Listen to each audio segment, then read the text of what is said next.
They frack for natural gas in states like New York, Pennsylvania, and Delaware.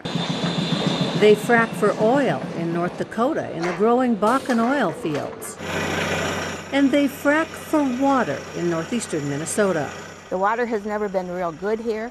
Jean Lovin has contracted Bob Kent to drill a well for her Midway Township home. It will be wonderful because right now we carry water for drinking.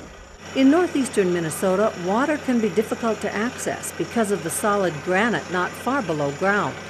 Often, to get through the granite, well drillers like Kent Well Drilling have to frack. We had a lot of trouble getting water in certain areas, but fracking has helped considerably a lot, since the mid-90s.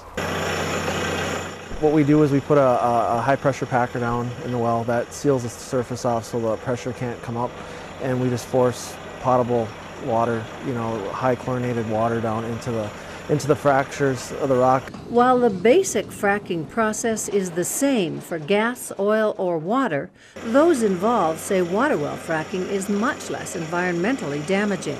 Our max pressure for fracking is roughly 3,000 pounds, where oil and gas fracking goes up to 40,000 pounds. We use thousands of gallons a minute, or we're using 100 to 200 gallons a minute.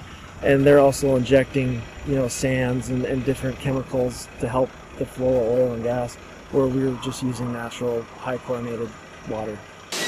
Another big difference is in most gas fracking operations, they're driving through shale, which often crumbles, potentially allowing contaminants trapped in the shale to escape into groundwater. Around here, what they're going through in fracking for water is granite, like this outcropping here. And what they do, unlike fracking for some other substances, they don't fracture the rock in places where it hasn't been fractured before. They find these cracks that are naturally occurring in granite and opens them up. Kent went down almost 400 feet before he fracked to open the cracks to allow water to bubble to the surface.